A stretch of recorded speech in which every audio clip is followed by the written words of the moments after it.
오늘 함께 읽고 묵상할 본문에는 갈릴리 지역에 들어가셔서 귀신 들린 사람과 베드로의 장모를 비롯한 많은 병자들을 치유하시는 예수님의 사역에 대해서 소개를 합니다. 먼저 21절부터 28절에서는 귀신 들린 사람들을 치유하신 사건이 소개가 되고 있는데요. 가버나움에 들어가셔서 해당에서 말씀을 증거하실 때에 예수님이 행하셨던 사건이죠. 21절과 22절입니다. 그들이 가버나움에 들어가니라. 예수께서 곧 안식일에 해당에 들어가 가르치심에 무사람이 그의 교훈에 놀라니 이는 그가 가르치시는 것이 권위 있는 자와 같고 서기관들과 같지 아니함일로라. 예수님께서는 이 땅에 오신 목적대로 천국 복음을 전하시기 위해서 해당에 들어가서 하나님의 말씀을 증거하시는데요. 예수님의 말씀을 들으니 사람들이 지금까지 들었던 서기관들과 율법 교사들의 가르침과 다르다는 것에 놀랍니다. 전하시는 분이 하나님의 아들이신 예수님이시기에 예수님의 그 권위로 말씀을 전하시기에 사람들이 깜짝 놀랄 수밖에 없었습니다. 그런데 예수님이 말씀하시는 그 현장에 귀신 들린 한 사람이 있어서 그가 이렇게 외치죠. 24절입니다. 나사렛 예수여, 우리가 당신과 무슨 상관이 있나이까? 우리를 멸하러 왔나이까? 나는 당신이 누구인 줄 아노니 하나님의 거룩한 자니이다. 어떤 사람 속에 들어간 귀신이 예수님을 알아봅니다. 예수님이 왜 이 땅에 오셨는지, 또 예수님이 누구신지를 이 귀신 들린 사람이, 귀신이 정확하게 압니다. 사실 지금 예수님이 사역하고 계시는 이때는 공생의 초기였기 때문에 예수님이 누구신지 아는 사람이 거의 없었습니다. 예수님의 제자들도 이제 부르심을 받은 지 얼마 되지 않았기 때문에 예수님에 대해서 정확하게 알지 못했는데 귀신은 예수님을 정확하게 알고 있죠. 귀신들을 멸하러 오신 분이고 하나님의 거룩하신 분이라는 것을 고백합니다. 그런데 이 고백에는 믿음이 들어가 있는 것이 아니죠. 예수님께서 귀신에게 이렇게 명령하십니다. 그를 꾸짖어 이르시되 잠잠하고 그 사람에게서 나오라. 예수님의 이 명령에 이 귀신은 순종할 수밖에 없죠.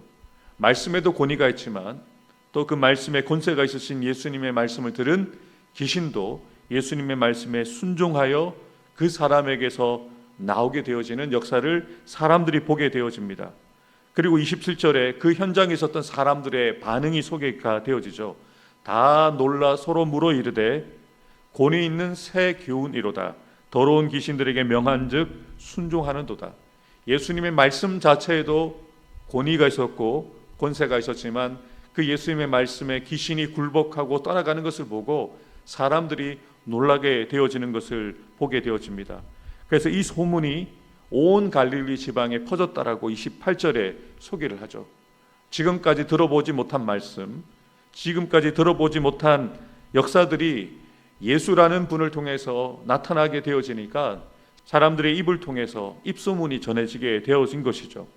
이어지는 29절부터 34절에는 그로 인한 예수님의 치유 사역이 소개가 되어지는데요. 먼저는 베드로의 장모를 치유하시는 사건, 그리고 소문을 듣는 사람들이 베드로의 집에 찾아와서 치유받는 사건들이 소개가 되어집니다. 29절부터 31절을 함께 읽겠습니다. 해당에서 나와 곧 야고보와 요한과 함께 시몬과 안드레의 집에 들어가시니 시몬의 장모가 열병으로 누워 있는지라 사람들이 곧 그 여자에 대하여 예수께 여짜온대 나아가사 그 손을 잡아 일으키시니 열병이 떠나고 여자가 그들에게 수종된지라. 아멘. 사실 당시 율법에는 열병에 걸린 사람과 접촉을 금하였습니다. 만약에 베드로가 자신의 장모가 열병이 들었던 것을 알고 있었다면 예수님께 신방을 요청한 것이겠죠. 그런데 만약에 자신의 장모가 열병이 들었던 것을 몰랐기에 예수님을 데려갔는지 잘 모르겠습니다만 율법에는 정상적인 사람이, 아프지 않은 사람이 열병에 걸린 사람과 접촉하는 것을 금하였습니다. 그렇다면 예수님께서 그 장모의 손을 잡아 치유하셨다라고 소개를 합니다. 율법에 금하는 그런 행위를 주님께서 하시는 것이죠. 율법보다 병든 사람을 치유하시는 예수님의 긍휼의 마음을 볼 수가 있습니다. 사실 병을 고치는 일은 의원도 할 수 있는 일입니다. 그런데 예수님은 병에 걸린 사람의 그 마음을 먼저 헤아리시고 긍휼을 베푸시는 것을 보게 되어지는 것이죠. 그래서 예수님께서는 병든 열병으로 고통 중에 있는 그 여인 베드로의 장모의 손을 잡으셔서 따뜻하게 그 손을 붙드시고 그 장모의 병을 치유해 주십니다. 그 장모는 치유함을 얻고 감사함으로 예수님과 제자들을 수종드는 그런 반응으로 예수님께 감사를 표현하죠. 32절부터 34절에 보면 저물어 해질 때에 어두워진 이후에 모든 병자들, 귀신 들린 자들을 예수님께 데리고 옵니다. 얼마나 간절하겠습니까? 병든 사람을 두고 있는 가족들, 귀신 들려 고통받고 있는 그런 가족들을 두고 있는 사람들이 얼마나 간절하겠습니까? 그 간절함을 가지고 예수님께로 다 데리고 오는데요. 33절을 보면 베드로의 집에 그 문 앞에 문전성시를 이루면서 모여들었다라고 소개를 합니다. 아마도 예수님께서 저녁에 집에 들어가셨다는 것은 쉬시기 위해 들어가신 것 아니겠습니까? 그런데 예수님께서는 베드로의 집에 찾아온 그 수많은 병자들과 귀신 들린 사람들에 대해서 어떻게 행하셨는지를 분명하게 소개를 합니다. 34절 말씀 함께 읽겠습니다. 예수께서 각종 병이 든 많은 사람을 고치시며 많은 귀신을 내쫓으시되 귀신이 자기를 알므로 그 말하는 것을 허락하지 아니하시니라. 아멘. 예수님께서는 이미 해당에서 말씀을 전하시는 사역을, 그리고 귀신 들린 사람을 치유하시는 사역을, 또 시시로 들어가셨던 베드로의 집에서 베드로의 장모를 고치시는 사역을 하신 이후에 피곤하신 가운데도 자신을 찾아온 모든 병자들을, 자신을 찾아온 모든 귀신 들린 사람들을 데리고 온 그 사람들을 외면하지 않으시고 그 많은 사람들을 다 고쳐주십니다. 그들의 인생을, 그들의 가정을 회복시켜 주시죠. 예수님께서 이 땅에 오신 그 목적대로 예수님은 자신의 사역을 감당하셨다는 것을 분명하게 마가 요한은 소개를 하고 있는 것이죠. 사랑하는 성도 여러분, 예수님은 자신을 찾아오는 사람들을 외면하지 않으십니다.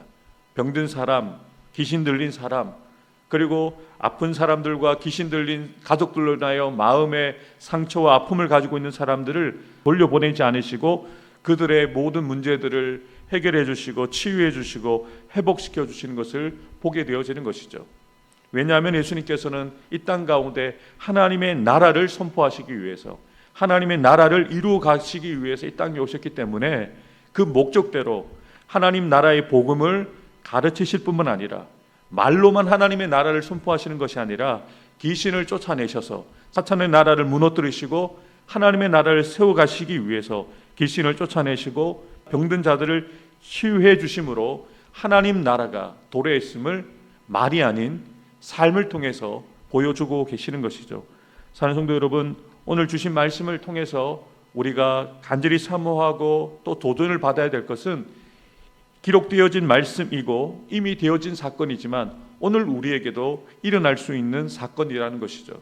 우리가 먼저 드렸던 찬양처럼 예수의 이름은 세상의 기쁨이고 세상의 소망이라고 찬양드렸던 것처럼 지금도 예수님의 이름에는 능력이 있고 예수님의 이름에는 권세와 권위가 나타난다는 것이죠.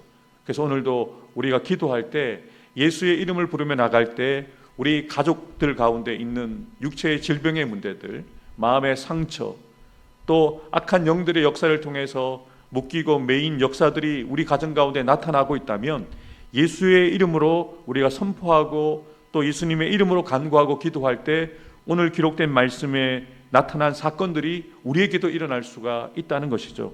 오늘 이 새벽에 주신 말씀에 손을 얹고 우리가 이렇게 기도하기 원합니다. 예수님, 나에게도 베드로의 집을 신방 가신 것처럼 우리의 집에도 신방해 주시고 우리의 자녀들의 그 마음 가운데도 찾아가 주셔서 육체의 질병을 치유해 주시고 마음의 아픔을 어루만져 주시고 가정 가운데 나타나는 악한 역사들이 떠나가고 오직 하나님의 나라가 우리 가정 가운데 일어날 수 있도록 주신 말씀을 붙들고 예수님, 나에게도 이런 역사가 일어나기 원합니다. 우리 자녀들 가운데도 우리 성도들 가운데도 우리 교회 위에도 하나님의 나라가 임하는 역사가 일어나게 해달라고 기도하는 저와 여러분들이 되기를 주님의 이름으로 축복합니다. 기도하겠습니다.